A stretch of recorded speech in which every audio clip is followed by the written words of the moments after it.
कभी trading chart देखते हुए सोचा है कि यार ये जो बड़े प्लेयर्स हैं इनको ऐसा क्या पता है जो हमें नहीं पता।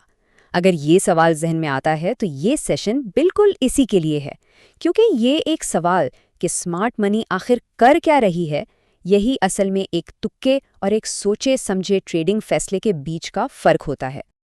और सच पूछें तो यही तो ट्रेडर्स के लिए होली ग्रेल है ना। अच्छा, अब क्या हो अगर ये बताया जाए कि एक ऐसी डॉक्यूमेंट है जो सबके लिए दस्तयाब है और जो हमें बिल्कुल यही चीज़ बताती है। जी हाँ, एक ऐसी हफ्तावार रिपोर्ट जो मार्केट के सबसे बड़े खिलाड़ियों के सारे पत्ते खोलकर सामने रख देती है। तो चलें, इसमें डाइव करते हैं। इसका जवाब एक डॉक्यूमेंट में है जिसे कहते हैं COT रिपोर्ट। द कैम्बिस्ट अकेडमी ने इसे बिल्कुल सही नाम दिया है, स्मार्ट मनी का ब्लूप्रिंट।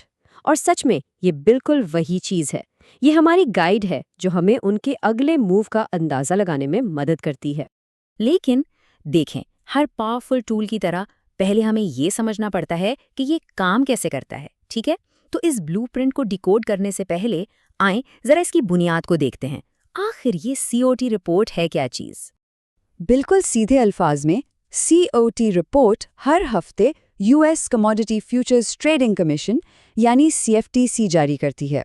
ये रिपोर्ट हमें बताती है कि फ्यूचर्स मार्केट्स में जो अलग अलग किस्म के ट्रेडर्स हैं उन्होंने मिलकर क्या पोजीशंस ले रखी हैं, या अगर आसान जुबान में कहें तो क्या शर्तें लगा रखी हैं। और याद रखें, ये कोई राय नहीं है, ये बिल्कुल सीधा सोर्स से आने वाला असल डेटा है। अच्छा, तो सवाल यह है कि ये इन्फॉर्मेशन हम तक पहुंचती कब है? तो इसका शेड्यूल कुछ यूं है। मार्केट की पोजीशंस ट्यूसडे को रिकॉर्ड हो जाती हैं। फिर CFTC इस डाटा को वेरीफाई करता है और उसके बाद फ्राइडे को ये रिपोर्ट रिलीज होती है। हाँ बिल्कुल, इसका मतलब है कि डाटा थोड़ा सा कुछ दिन पुराना है। लेकिन यहाँ एक बात याद रखने वाली है, हम यहाँ शॉर्ट टर्म उतार चढ़ाव के पीछे नहीं भाग रहे हैं। हम स्मार्ट मनी के बड़े स्ट्रैटेजिक शिफ्ट्स को पकड़ने की कोशिश कर रहे हैं, और उस मकसद के लिए ये डाटा बिल्कुल सोने के बराबर है। ये रिपोर्ट ट्रेडर्स को कई कैटेगरीज में डिवाइड करती है, लेकिन हम अपने मकसद के लिए सिर्फ 2 सबसे बड़े प्लेयर्स पे फोकस करेंगे, यानी असल स्मार्ट मनी। एक तरफ हैं एसेट मैनेजर्स, जैसे कि बड़े बड़े पेंशन फंड्स।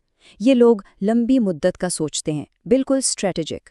दूसरी तरफ हैं लिवरेज्ड फंड्स, यानी कि हेज फंड्स। ये मार्केट के ज़्यादा अग्रेसिव स्पेक्युलेटिव प्लेयर्स हैं। अब आते हैं असल मुद्दे पर। देखिए, सिर्फ इतना जान लेना काफ़ी नहीं है कि हेज फंड्स लॉन्ग है या शॉर्ट।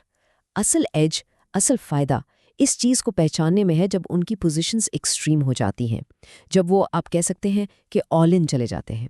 क्योंकि यही वो लम्हात होते हैं, यही एक्सट्रीम्स जहाँ से हमें सबसे कीमती रिवर्सल सिग्नल्स मिलते हैं। तो सवाल ये है कि हम इस डेटा से सिग्नल निकालते कैसे हैं? ये बुनियादी तौर पर एक सिंपल 3 स्टेप प्रोसेस है। स्टेप 1, हम नेट पोजीशन से शुरू करते हैं, यानी बड़े प्लेयर्स नेट लॉन्ग हैं या शॉर्ट। स्टेप 2, फिर हम इस रॉ डेटा को एक स्टैंडर्ड इंडिकेटर में बदलते हैं, जैसे कि COT RSI। ये स्टेप बहुत ज़रूरी है क्योंकि ये हमें सिर्फ डायरेक्शन नहीं बल्कि पोजीशनिंग का मोमेंटम बताता है।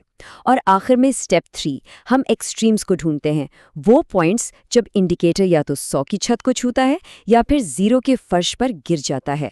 ज़रा तसव्वुर करें कि COT RSI 100 के करीब पहुंच रहा है।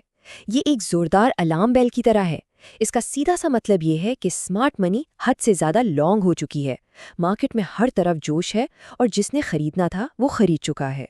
टेक्निकल ज़बान में इसे कहते हैं डिस्ट्रीब्यूशन फेज, यानी जब बड़े खिलाड़ी अपनी पोजीशंस धीरे धीरे आम लोगों को बेचना शुरू कर देते हैं। और ये अक्सर इस बात का साफ इशारा होता है कि मार्केट का टॉप बिल्कुल करीब है। अब इसके बिल्कुल दूसरी तरफ है ज़ीरो। जब COT RSI 0 की तरफ जा रहा हो तो ये कैपिचुलेशन का सिग्नल होता है, यानी सबने हार मान ली है। मार्केट में मायूसी अपने उरूज पर होती है और बड़े इदारे हद से ज़्यादा सेलिंग कर चुके होते हैं। लेकिन यही एक्यूमुलेशन का फेज़ है।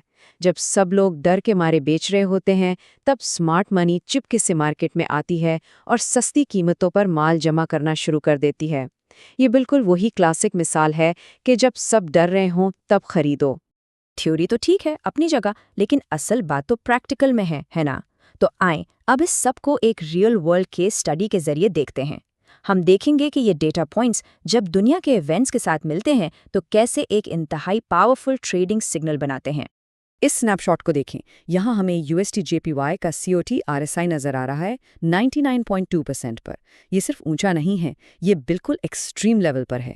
ये वो डेटा पॉइंट है जिसे देखकर एक ट्रेडर के जहन में सारी अलार्म बेल्स बज जानी चाहिए।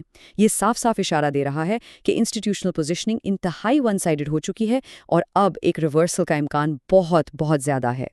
और यहाँ होता है असल जादू। देखें, COT सिग्नल अकेला भी बहुत पावरफुल है। ये चीख चीख कर कह रहा है, खबरदार, USD/JPY ओवरबॉट है। लेकिन अब आता है दूसरा हिस्सा, कॉन्टेक्स्ट, यानी आसपास के हालात। उस वक्त ईरान में जियोपॉलिटिकल टेंशन चल रही थी, और ऐसी टेंशन में क्या होता है, पैसा सेफ हेवन्स की तरफ भागता है, और जापानी येन एक क्लासिक सेफ हेवन है। तो अब जब आप इन दोनों चीज़ों को मिलाते हैं, एक एक्सट्रीम पोजीशनिंग का सिग्नल और उसके साथ एक फंडामेंटल कैटलिस्ट, तो आपके पास सिर्फ एक ट्रेड नहीं बल्कि एक बहुत ही मजबूत थीसिस बन जाता है। प्रोफेशनल ट्रेडर्स वो इसी किस्म के हाई कन्विक्शन सेटअप की तलाश में रहते हैं। तो आएं अब इस सब को समेटते हैं। हमने देखा कि COT रिपोर्ट कितनी ज़्यादा मालूमाती हो सकती है, लेकिन, और ये एक बहुत ज़रूरी लेकिन है, ये कोई जादू का शीशा नहीं है। ये हमारे हथियारों में से एक आला है, हमारा वाहिद हथियार नहीं। और ये बात हमें एक बुनियादी हकीकत की तरफ ले जाती है जो सीधी सोर्स मटेरियल से आती है कि एक अचानक आने वाली खबर या एक ट्वीट बेहतरीन से बेहतरीन टेक्निकल सेटअप को भी ख़राब कर सकती है। डेटा हमें बताता है कि पोजीशंस कहाँ हैं, लेकिन असल दुनिया डिसाइड करती है कि अगला कदम क्या होगा। इसलिए हमेशा याद रखें, कॉन्टेक्स्ट इज़ किंग।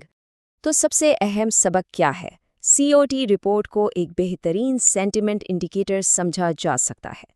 ये बड़े प्लेयर्स क्या कर रहे हैं इस सवाल का जवाब तो दे देती है, लेकिन ये हमेशा इस सवाल का जवाब नहीं देती कि वो ऐसा क्यों कर रहे हैं। तो एक ट्रेडर के तौर पर किसी का काम इस इम्पॉर्टेंट पजल पीस को लेना है और इसे बाकी चीज़ों के साथ जोड़ना है, टेक्निकल एनालिसिस, फंडामेंटल डेटा और दुनिया में क्या हो रहा है, ताकि एक मुकम्मल तस्वीर बन सके। ये सब हमें एक आखिरी और बहुत अहम सवाल पर लाकर छोड़ देता है। अगर ये ब्लूप्रिंट सबके लिए पब्लिक है, तो फिर असल एज, असल बढ़तरी कहाँ है? जवाब सिंपल है लेकिन गहरा है। एज डेटा में नहीं है, वो तो सबके पास है। असल एज है इंटरप्रिटेशन में। बढ़तरी इस चीज़ में है कि रिपोर्ट की बातों और दुनिया में होने वाले वाकयात के बीच के डॉट्स को कैसे कनेक्ट किया जाता है। और यही काबिलियत, चीज़ों को जोड़कर समझने की सलाहियत, एक अच्छी ट्रेडर को बाकियों से अलग करती है।